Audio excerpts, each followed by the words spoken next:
Welcome once again. Today we are going to deal with the regulation of gene expression in prokaryotes that we were considering.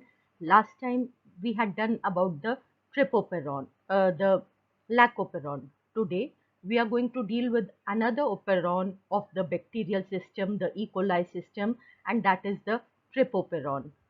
I am Dr. Vibha Khanna. Now, as is well known to us by now, that operons, they were first identified as a method of regulation of gene expression by Jacob and Monod in 1961. Operons, basically they are a group of functionally related genes, the polycistrons, having a shared regulatory sequence, that is the various regulatory elements, which may be the cis-acting elements or the trans-acting elements. This cluster, this group of the structural genes along with the regulatory sequences, they are together known as the operon. And if the same regulatory gene, it regulates more than one operon, then the term used is a regulon.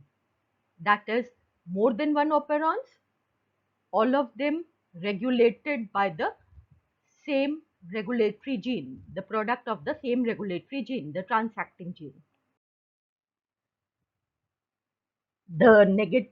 The types of operons, they may be the negative control operon or the positive control operon.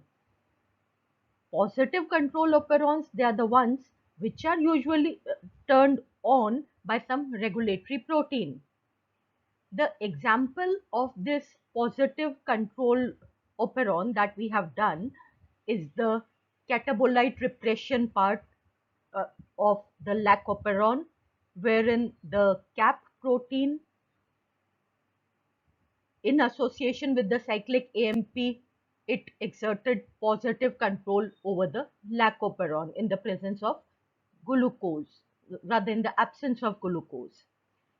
And the main lac-operon that we had done, that is when the transcription of this lac-operon takes place, that is under the negative control, because the repressor, the regulatory gene, it turns off the promoter. This negative control type of operon can be the inducible or the repressible operon. We are just revising that in case of lac-operon, presence of lactose, it induces this operon.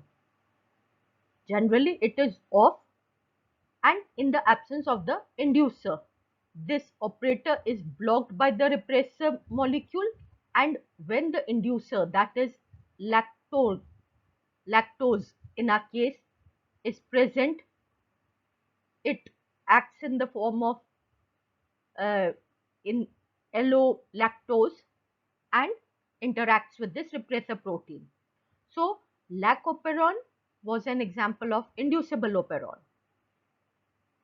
The other, that is the repressible operon, which is generally involved in anabolic pathway, that is synthesis, biosynthetic pathway. Here, it is repressed in the presence of repressor, which binds to the operator. And now we are going to deal with this type of negative control repressible operon, that is the trypoperon. Now, tryptophan is an amino acid. It is synthesized in three-step reaction, and these 5 enzymes, they are involved in these 3 steps of biosynthesis of tryptophan. So all these 5 genes that code for these 5 different enzymes, they are present in the form of a polycistron. Upstream, this polycistronic unit, the structural gene part, is the regulatory cis-acting elements, the operator to which the regulatory protein will bind to, and the promoter sequence. This part, it is the same as we had seen in the lac operon. So this promoter is the point to which the RNA polymerase will bind and will initiate the transcription process of this polycistronic unit. So the point over here, there are certain points which are to be observed. First is that in trip operon, a part of this operator and the promoter, they overlap. And another remarkable feature is that in between, that is upstream of the point from which this polycistronic unit it initiates, and downstream of this operator, there's a specific sequence that is the leader sequence. We are going to talk about it later. Apart from this, upstream, when I say upstream, I mean to say that not essentially adjacent to the promoter. There may be a big gap. So somewhere else in the chromosome towards the 3' end of this point of initiation, that is upstream, there is the regulatory protein. And this regulatory protein again is under the control of some promoter of its own. So this regulatory protein is the protein that will bind under certain circumstances to this operator and will regulate. So these are the cis-acting regulatory elements, and this sequence is the regulatory gene whose product will reach from the point of its synthesis to the point of its action, that is the operator point. Now, how is this trip operon regulated? When tryptophan is present. Now, since tryptophan is present, that means the cell need not synthesize more of tryptophan. It is an anabolic pathway. So what happens is the product of this regulatory gene, this regulatory protein, which forms the inactive repressor. In association with the available tryptophan, it forms the active form of the repressor. And once active, this repressor binds to the operator site. When this repressor is present on the operator site, the RNA polymerase present on the promoter site is unable to move forward, and hence transcription is prevented or it is blocked.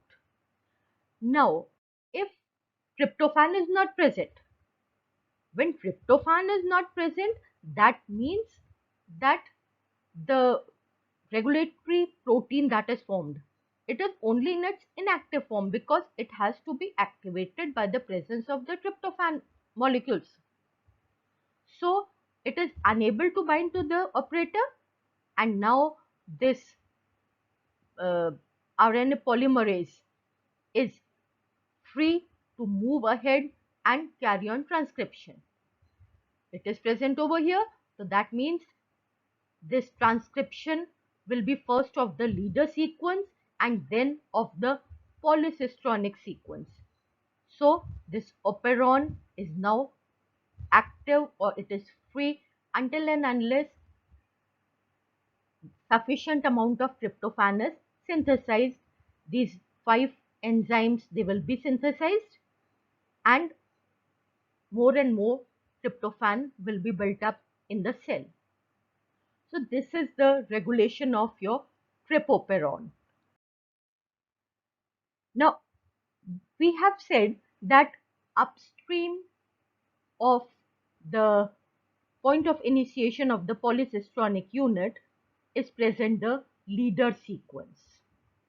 So this leader sequence is the fourth method of expression regulation of gene expression in case of prokaryotes. First was the lac operon, second catabolite repression, both concerned with the lac operon. Third was the regulation of tripoperon, and now it is the attenuation. So this leader sequence is responsible for regulating the expression of tripoperon by means of attenuation. Now, there are certain characteristic features of this leader sequence because of which it is capable of regulating the gene expression in the region. Let us first talk about these characteristic features. Here is the initiation codon, the AUG, because of which the transcription will initiate from this point. Now, there are 4 different regions in this leader sequence. Regions means sequences of nucleotides, and they are complementary to each other. That means the nucleotide sequence of region 1 is complementary to the sequences of this region 2, and in between this region 1 and region 2 is present a stop codon. So similarly, this region 3, the nucleotide sequence of region 3 is complementary to the nucleotide sequence of region 4. So again, whenever possible, they can base pair with each other. Just downstream of this region 4, a poly U chain is present in the transcript of the leader region. Now, this is not only the case. One more feature is that even this region 2 is complementary to region 3. That means the nucleotide sequences of region 1 and region 3, they are similar to each other, and those of region 2 and region 4, they are similar to each other. Another point is that within this region 1, there is present 2 tryptophan codons, that is UGG. They are consecutively present. So because of these characteristic features, we'll see, and see, this is the point from where our TRPE, that is the initiation point of our polycystron, is present. So this is these are the characteristic feature of the nucleotide sequences in the transcript of the leader region, that is of the RNA that is transcribed on the leader region of the tripoperon. Attenuation basically is a process in which transcription is controlled by means of translationary mechanisms. So one thing again we are going to revise, and that is that all this is happening in a prokaryotic cell. In the prokaryotic cell, no nucleus as such is there. So as soon as the messenger RNA is formed in the protoplasm, simultaneously the ribosomal machinery can start with the translation process, that is the synthesis of proteins. So what happens is, when tryptophan is abundant, now see, at the initiation codon that lies downstream the leader sequence, RNA polymerase, it starts with the polymerization, the RNA transcription activity. As soon as the messenger RNA is formed, the transcript is formed, ribosomal machinery, it starts at work, at the AUG codon, the initiation codon, and translation work carries on. We have seen that in region 1, there are 2 points where consecutive tryptophan codon is there. So now since tryptophan is available, this ribosomal machinery, when it will cross this point, tryptophan will be incorporated in the protein that is being synthesized and it will move ahead. As soon as it moves ahead, it will come across the stop codon. And why will it come across the stop codon? It is because this RNA polymerase, which is moving ahead of this translational machinery, it has already synthesized this messenger RNA part in the region 2, 3 and 4 of the uh, trypoperon. And because of this ribosome, this region 2 is unable to pair with region 3. So this region 3 is made available for this region 4 to form complementary base pairs. And in this manner, what is happening is here a hairpin loop structure is formed. When this hairpin loop structure is formed, that means that here is the hairpin loop structure followed by the poly U tail. The stop codon is here. The translation will stop in the leader sequence. The RNA polymerase, it will move ahead, and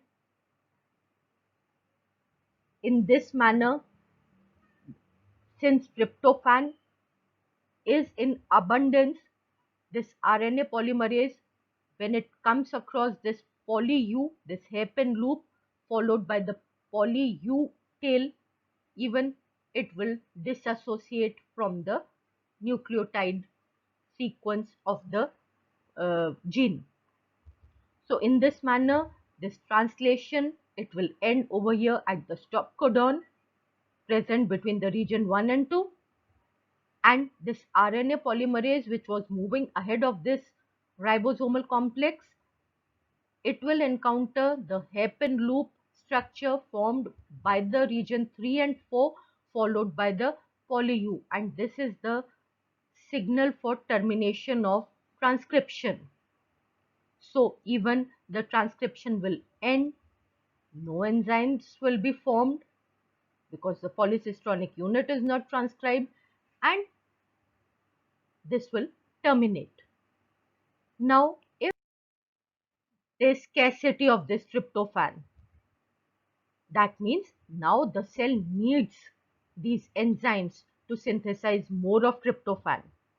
So what will happen is that since tryptophan is not available, this ribosome, it will cross these codons for tryptophan amino acid. It won't be having one. So it will be blocked or stalled. It will wait over here in the region where the tryptophan mm, codons, they are present. It is unable to reach this stop codon.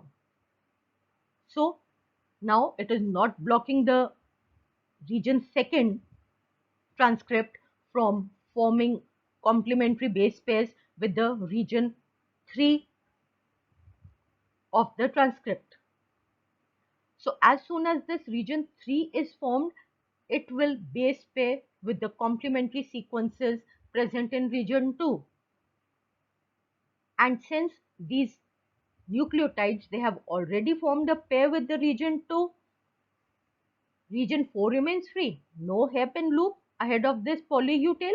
That means no termination of the transcription process.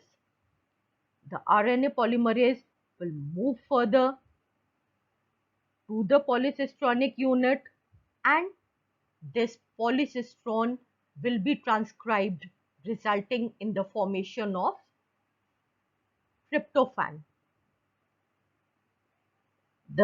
Because the 5 enzymes that are required for the synthesis of tryptophan, they will be transcribed now by this RNA polymerase that is moving ahead. So in this manner, attenuation is the process. So this is the diagram explaining the entire mechanism of attenuation in a single view. So overall, for tripoperon, repression via the tip repressor, it determines whether transcription will take place or not, that we had talked in the first part of this video. And attenuation, it simply fine tunes this transcription. The minor details of these transcription, they are regulated by the process of attenuation, in which this translation is accompanied with the transcription and helps in this regulation of gene expression. So this is all about the regulation of gene expression in prokaryotes. Apart from it, one more point is there.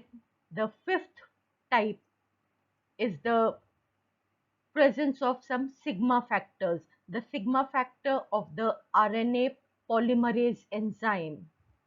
So depending on the environmental need, specific type of sigma factors, they are formed and they regulate which RNA polymerase have to become active, because it is the sigma factor which identifies the promoter to which this RNA polymerase will bind.